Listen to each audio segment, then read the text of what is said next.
एक वक्त की बात है, एक राजा था और उस राजा का राज्य बहुत छोटा था और उस राजा के पास ज्यादा सिपाही भी नहीं थे।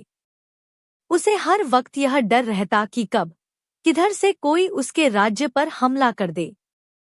एक बार और आज जंगल के रास्ते से अपने महल की तरफ जा रहा था, तभी जंगल में उसे एक बड़े से पेड़ के नीचे एक बुजुर्ग बैठे हुए दिखते हैं जो बहुत ही ज्ञानी थे और सारे गांव वाले उन्हें से हर चीज की राय लेते थे।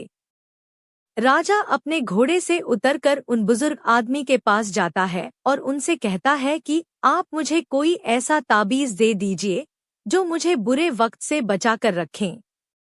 यह सुनने के बाद उन बुजुर्ग आदमी ने राजा की तरफ मुस्कुराते हुए देखा और कहा कि मैं तुम्हें कोई ऐसा ताबीज या कोई ऐसी चीज नहीं दे सकता हूँ जो तुम्हें बुरे वक्त से बचाकर रखें, लेकिन मैं तुम्हें एक ऐसा ताबीज दे सकता हूँ कि जब तुम पर कोई मुसीबत या बुरा वक्त आ जाए तो ताबिश को खोलने के बाद वह ताबीज तुम्हें उस मुसीबत से लड़ने में मदद कर सकता है।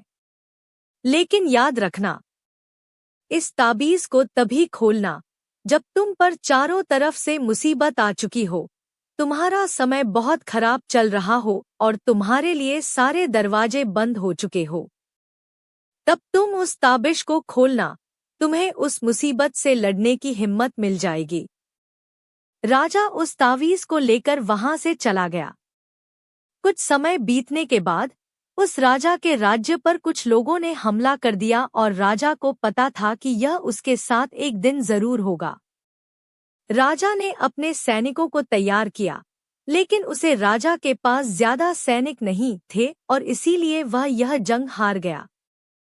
लेकिन किसी तरह राजा एक घोड़े में बैठकर वहां से अपनी जान बचाकर निकल गया और वह जंगल के अंदर एक गुफा में जाकर छुप गया। लेकिन उसका पीछा करते करते कुछ सैनिक भी उसके पीछे आ गए। अब वह राजा गुफा के अंदर छुपा हुआ था और उसे सैनिकों के कदमों की आवाज आ रही थी। अब उस राजा के पास कुछ भी नहीं बचा था, सब कुछ खत्म हो चुका था। तभी उसे उन बुजुर्ग का दिया हुआ ताबीज अपने गले में नजर आता है।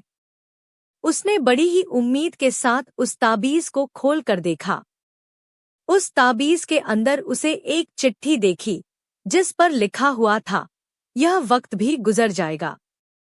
यह पढ़कर राजा को कुछ समझ नहीं आया और जब उसने फिर से उसे लाइन को ध्यान से पढ़ा और उसे समझा तो राजा के चेहरे पर एक मुस्कान आ गई। मान लो उसे कोई सहारा मिल गया हो और फिर उस राजा ने एक गहरी सांस ली और उसने उन सैनिकों का मुकाबला किया और वहां से बच निकला और दूसरे मुल्क में जाकर फिर से उसे राजा ने अपनी सल्तनत कायम की। दोस्तों, कहने को तो यह बहुत ही छोटी लाइन है कि यह वक्त भी गुजर जाएगा, लेकिन इसके अंदर बहुत ही डीप मीनिंग छुपा हुआ है। और जब भी आप कोई मुसीबत में फंस चुके हो, बहुत सारी परेशानी आप पर आ चुकी है, चाहे आप पर बहुत सारा कर्जा हो चुका हो, आपके पास काम नहीं है और आप मेहनत कर रहे हो, लेकिन आपको उसका फल नहीं मिल रहा है और आपको कोई रास्ता नजर नहीं आ रहा है, तब यह लाइन खुद को बोलकर देखना, आपको एक सुकून मिलेगा और आपको यह फील होगा कि जाने दो, आज जो भी मेरी कंडीशन है, कितना भी मेरा वक्त बुरा चल रहा है, लेकिन कल परसों और एक न एक दिन यह वक्त भी गुजर जाएगा और तभी आपको उस मुसीबत से निपटने की हिम्मत मिल जाएगी।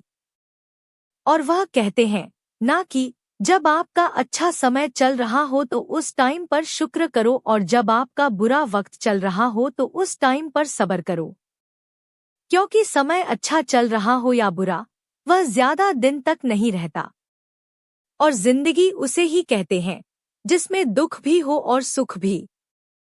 तभी लगता है कि हम जिंदगी जी रहे हैं। तो दोस्तों, आपको इस इंस्पिरेशनल स्टोरी से और क्या सीख मिली, हमें कमेंट करके जरूर बताएं। धन्यवाद।